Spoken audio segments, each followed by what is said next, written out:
This is the Canon 400mm f5.6L. It wasn't a lens that I intended to buy, and in the video today I'm going to tell you why I bought it. I'm going to take a close look at the lens and show you some sample images. When I first started looking at a lens around 400mm, I thought the best thing to do was to buy a 300mm f4 and a 1.4 extender. That way I would have 300mm f4, 420mm f5.6, and with both combinations I would have image stabilization. With this lens I only have 400mm f5.6 and there is no image stabilization. However, that was a theory, but theory doesn't always turn into practice. And I bought the 300mm f4 and the 1.4 extender, and I had a shocking time with focusing with that lens. About 2 hours from where I live there's a wetlands reserve. A lot of the sample photos I'm going to show you were taken there. And I went on one trip with the 300mm f4, took hundreds of photos, and when I came back I don't think I had one keeper. And this lens is completely the opposite. The keeper rate is very, very high, probably over 90%. It's very sharp, and despite the fact that it has no image stabilization, I've taken lots and lots of photos with this lens that I really like. It's not a lens that I use very often. For general photography, for street photography, travel photography, it's just too long. But when I do go to places with lots of nature, lots of bird life, or even a trip to the zoo, it is absolutely perfect. And for those places, if I can only take one lens, it will be this one.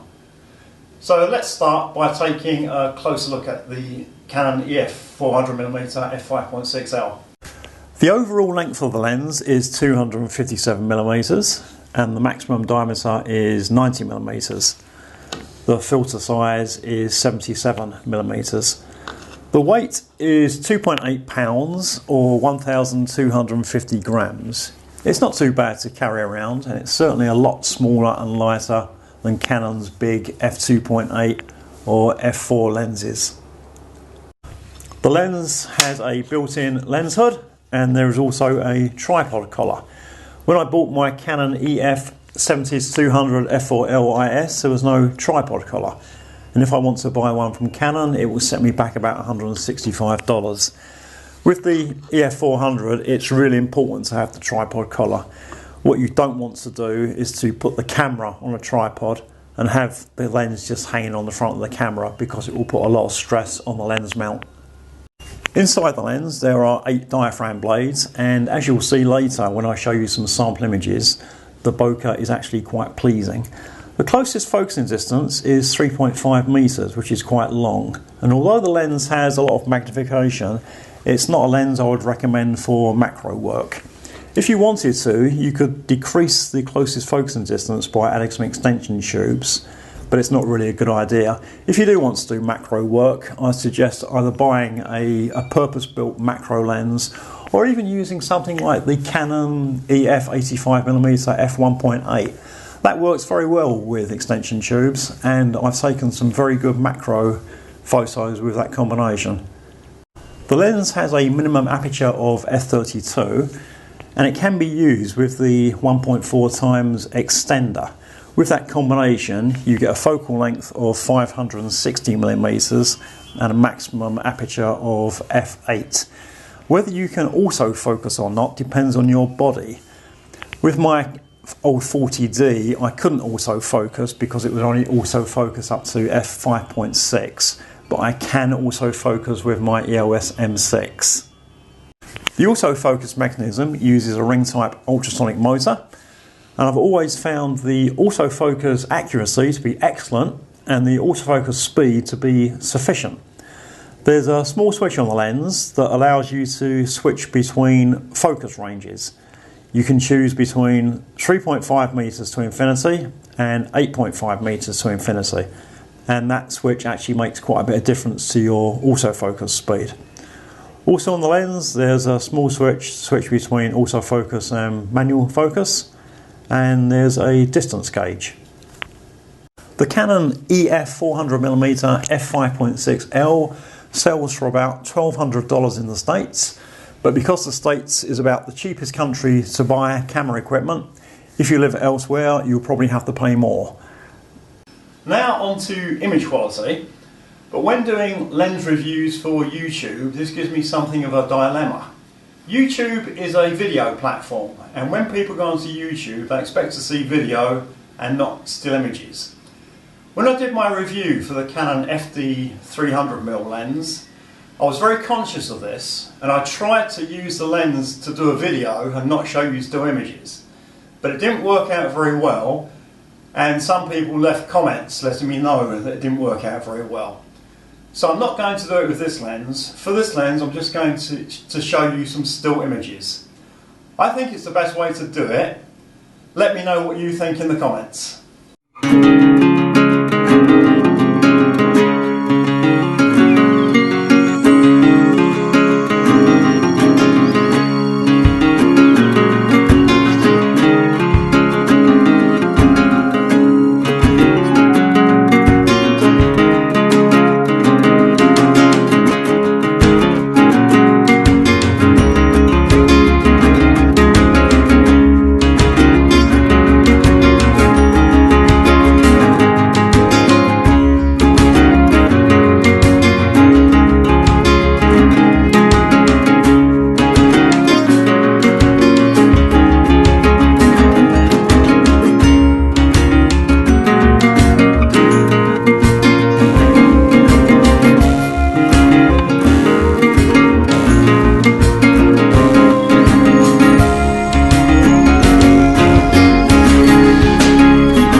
Finally, is this a lens I would recommend buying? And that's always quite a difficult question to answer because there are so many factors involved. If money's not a problem, just go out and buy a new Canon 100 to 400mm zoom, the L version Mark II. It's a fairly recent model. It will have all the latest lens coatings. You'll have the flexibility of the 100 to 400mm focal length, and it's got image stabilization. This one's quite old, it's a fixed focal length, and there's no image stabilization. However, those new lenses are very expensive. If you buy one of these new, it's a lot cheaper, and because they've been around for such a long time, there's quite a few on the used market, so you can pick one up at a bargain price. And despite its age, it's still capable of producing some very, very sharp results, and the autofocus is very accurate. So yes, it is a lens that I'll be happy to recommend.